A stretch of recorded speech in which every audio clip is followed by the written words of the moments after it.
video title. If 5D is 2D plus 3D, what happened to the 1 and the 4? I just want to make a quick video, and I'm thinking in the back of my mind, didn't I just make a video not too long ago that suggested that that is going to be my last video, I'm not making any more videos?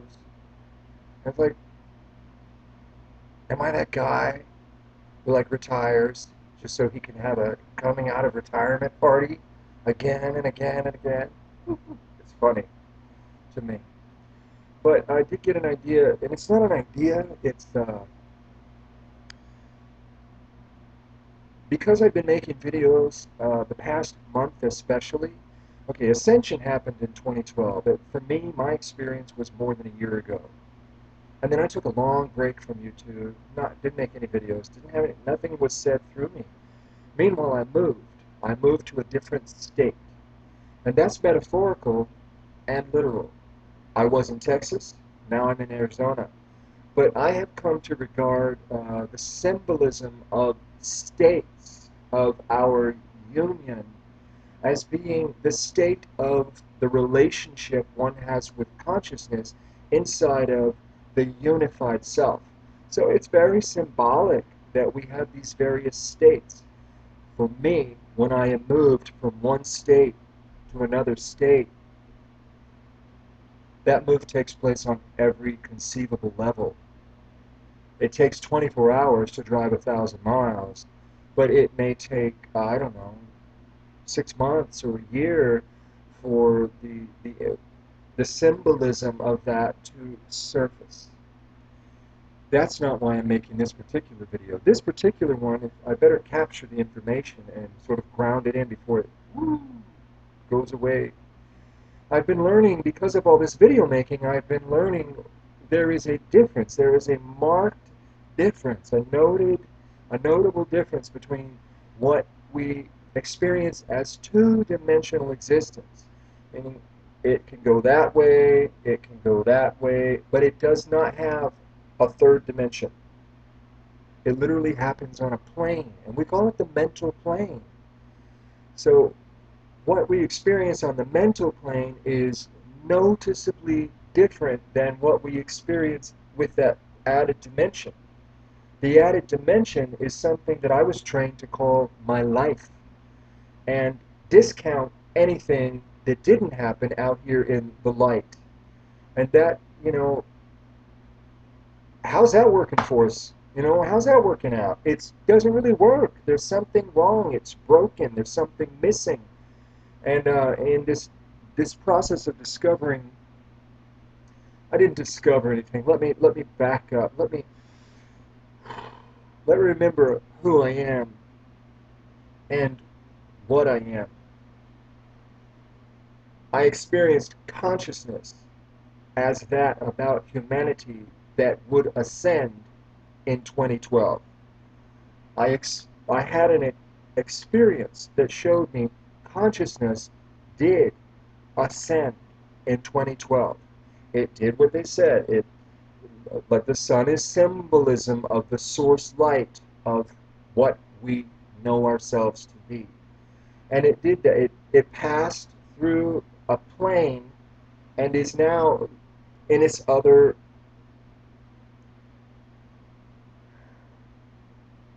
They want me to use good and bad words. I mean, society has trained me, conditioned me to polarize everything. It's like, okay, what was before the ascension was bad, and in the dark ages, and it wasn't bad, and it wasn't dark.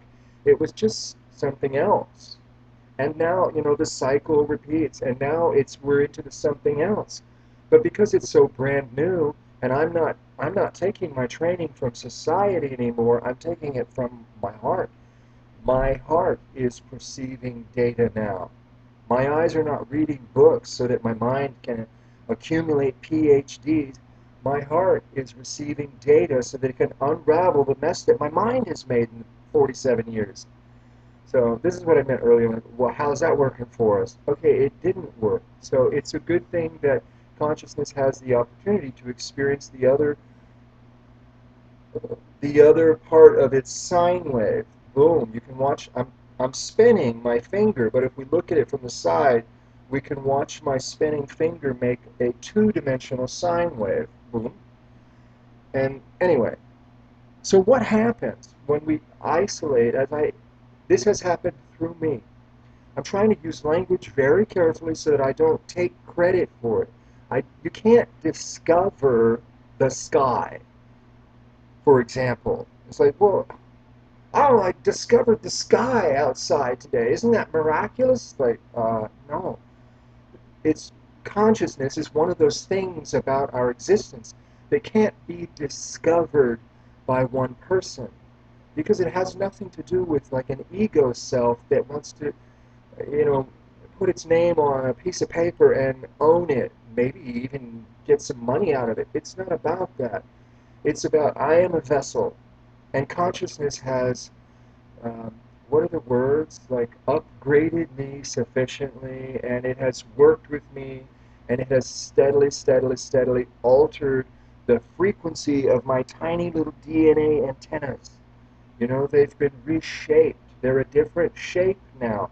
And because they are a different shape, they're receiving a slightly altered oscillation of consciousness. They're receiving a different frequency. This is how I am to think of it symbolically.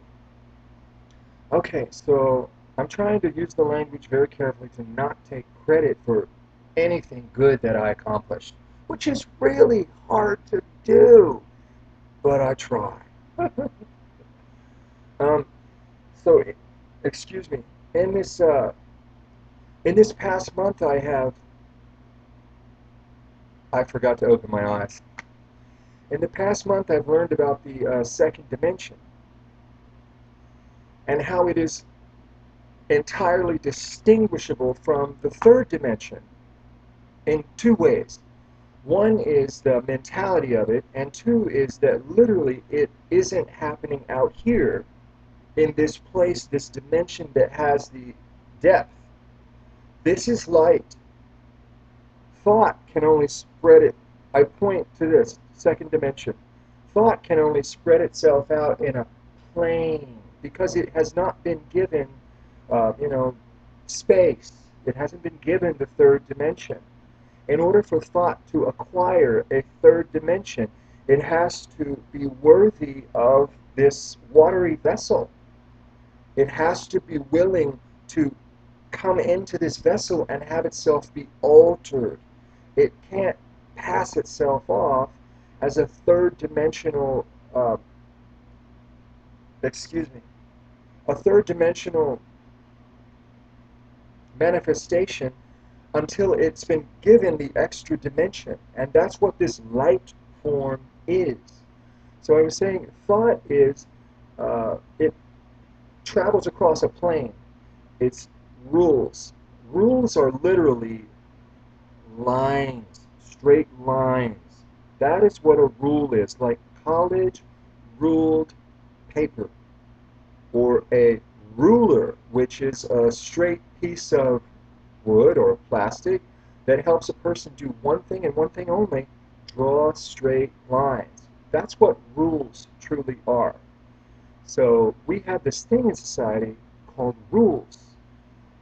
And we know what they are. They're the parameters in which we are to conduct the electricity through our light form that causes motion. And motion, of course, always has consequences. And we have this heart thing which involves us with emotional consequences, not just motion consequences. Huh.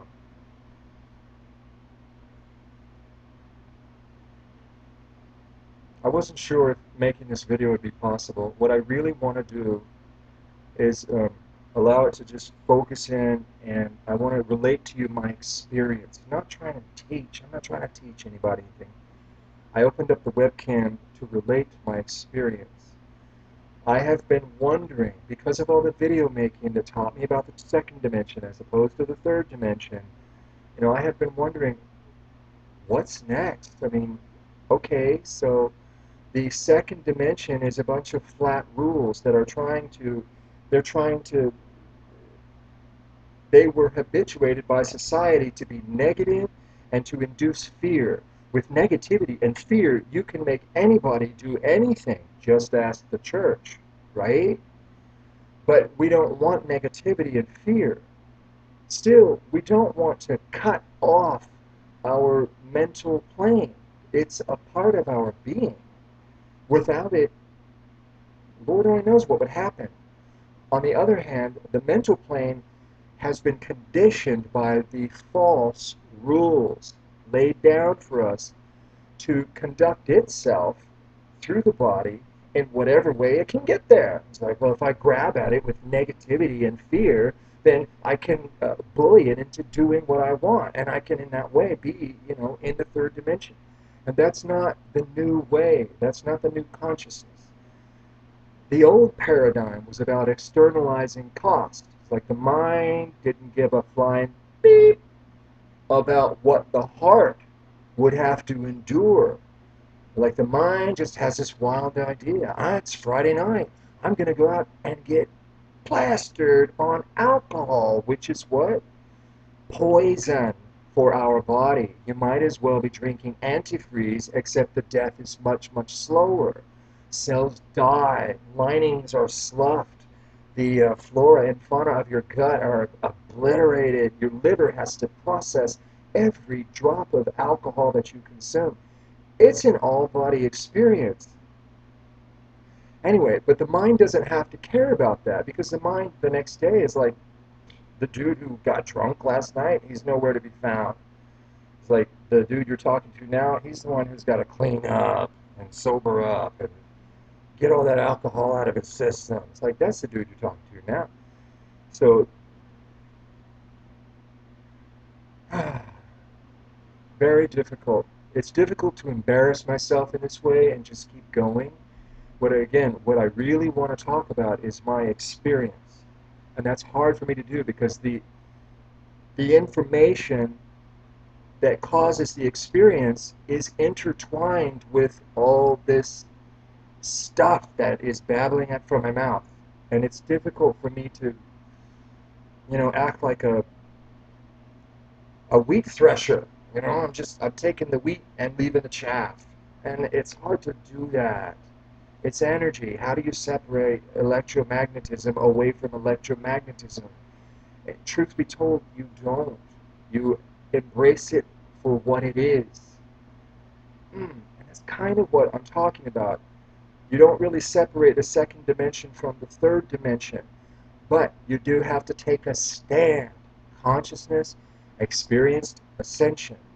It no longer seeks to externalize the cost of a mental plane to the heart, making the heart pay emotionally for the not well-conceived ideas that run rampant in a plane detached from emotional consequences.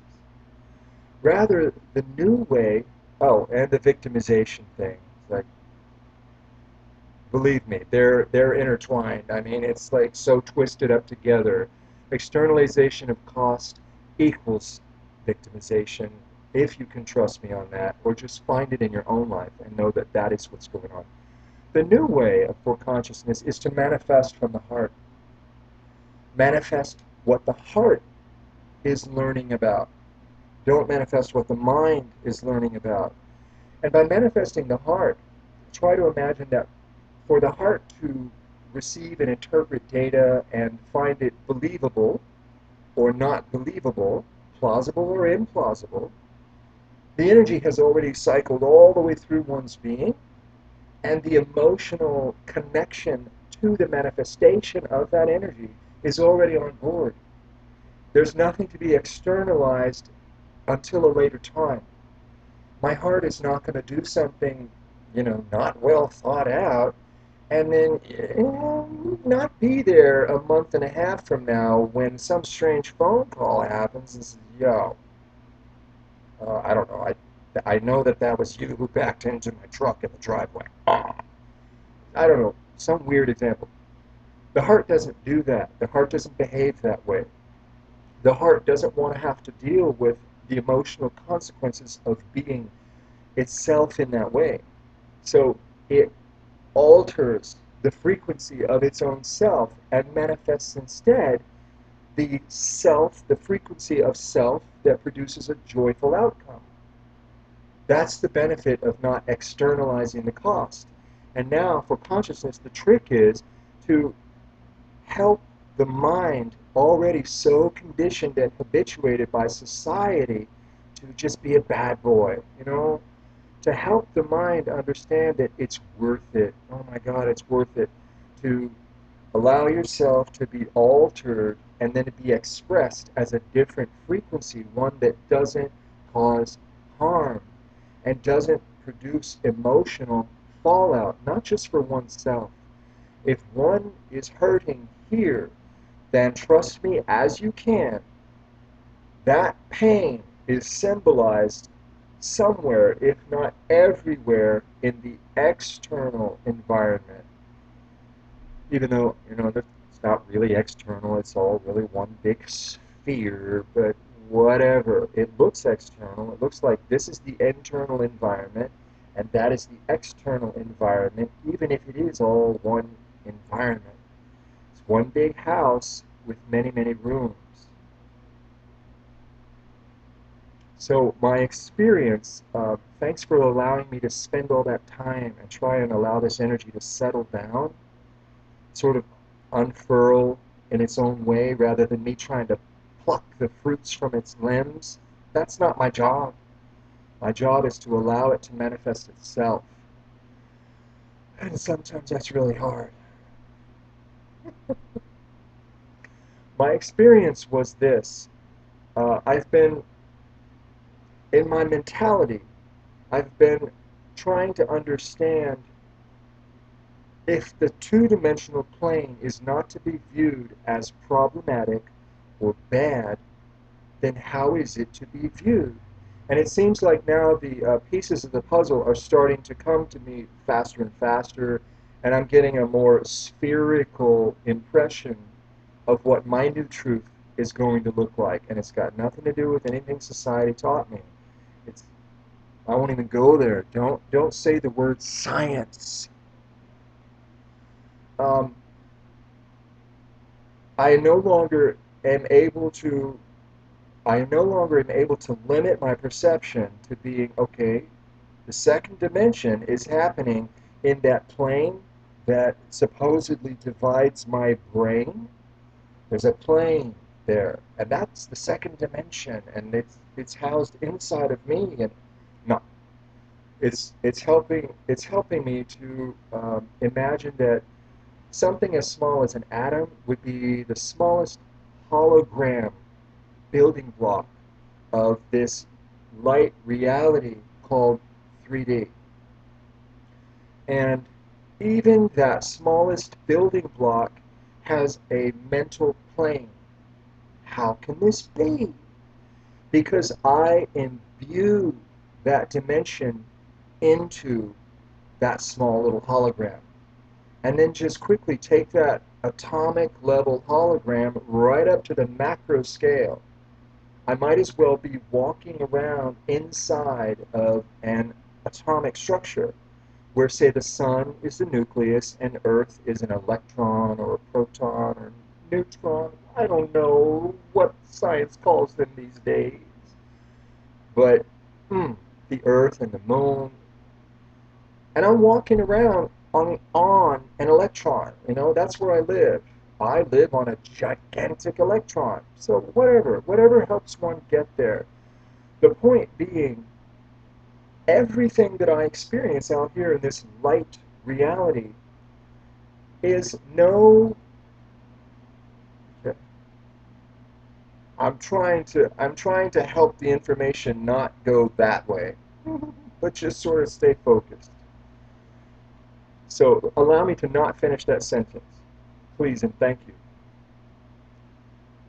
I have the ability as an nth dimensional being to orient myself to fifth dimensional information, and that is a dimension that's just large enough to house the third dimension, which is just large enough to house the second dimension, which leads to unity, and that's a different conversation.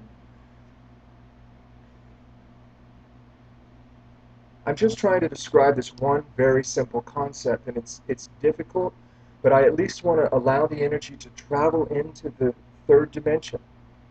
It's okay that consciousness chooses to share this information with its own light forms. If I'm a light form, I'm comprised of holographic atomic building blocks.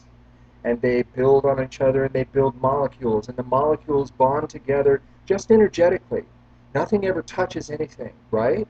It's all empty space filled with electromagnetism, which is light, blah, blah, blah.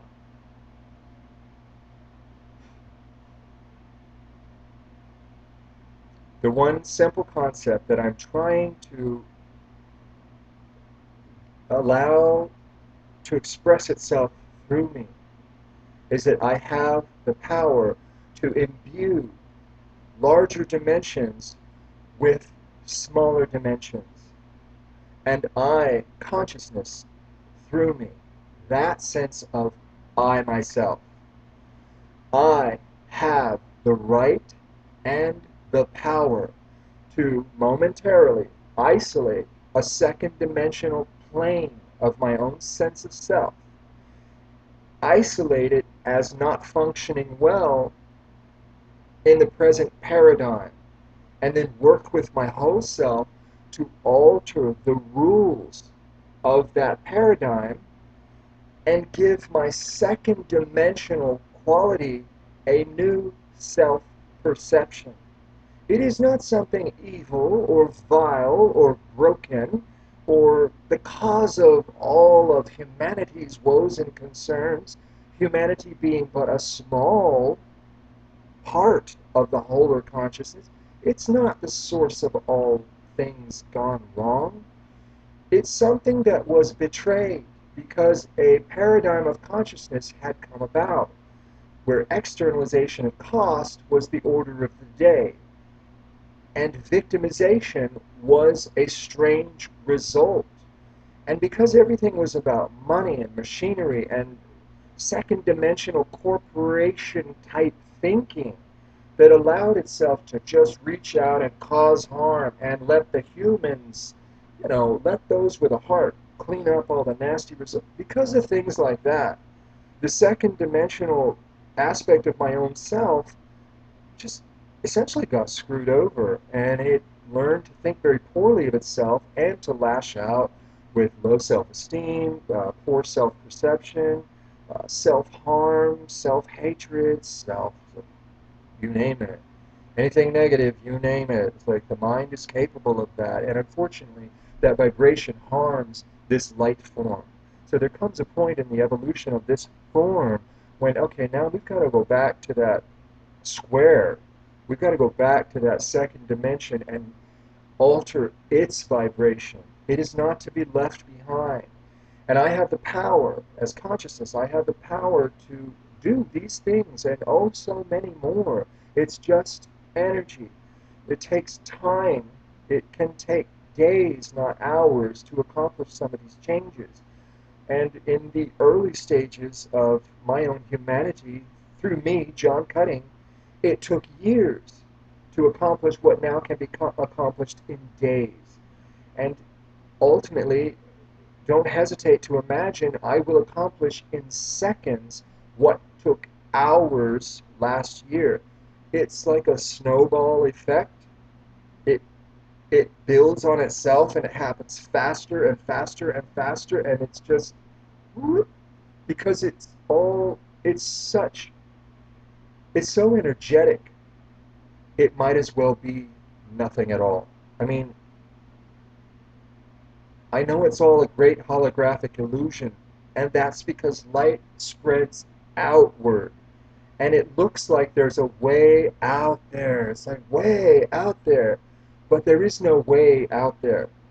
There's only one frequency. There's only here, now. And once you get the hang of it, once consciousness gets the hang of it, once the form becomes accustomed to the changes and the speed at which they can take place, The only question remaining is, okay, what do you believe? How long do you think it should take to change the frequency of one point of light that radiates itself in all directions? It's not as big as all this. That would make it impossible. It's as small as just that. That's why it is possible. You change the oscillation of the source of what you are by allowing it to do that through your life, through your experiences. And because it can happen that way, this is where we get into that fractal information that's traveling through the scientific community, the YouTube community. That's fractal. You don't reach into the experience and like, okay, well, if I mow the lawn today and paint the house, then my life will become better. No, because after you finish that, there are dishes to be washed and you have a whole pile of laundry and you're never going to get to better. You don't attain it that way. Better is accomplished here. And it's beyond your reach. So you have to allow consciousness to do that through you. And trust consciousness to have said what it said through me, that I have the power to imbue each dimension with other dimensional information. So it's within my rights, my constitutional rights, to life, liberty, and the pursuit of happiness. It is within my rights to uphold the constitution of myself by affecting changes in that way. I managed to isolate a second dimensional quality, and now my job is to love it to a better state of self-perception. And right now it might be in a kind of quarantine. Soon it will be in a state of relationship with its own self that it can be loosed back into affecting the other dimensions. And it will so closely identify with love and I lack words right now. Just try to imagine beautiful frequencies, whatever the words are for you. Peace, kindness, it sounds so mushy. How about just effectiveness? You know, anything that doesn't sound like ego. This is not about ego and subconscious. They're just words. I think that I've expressed everything. I apologize. I'm looking at the ticking clock. 27, 28-minute video.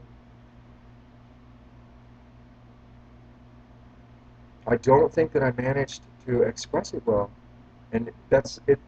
Possibly this is a stepping stone for me. It's one more step taken with courage and conviction through my form.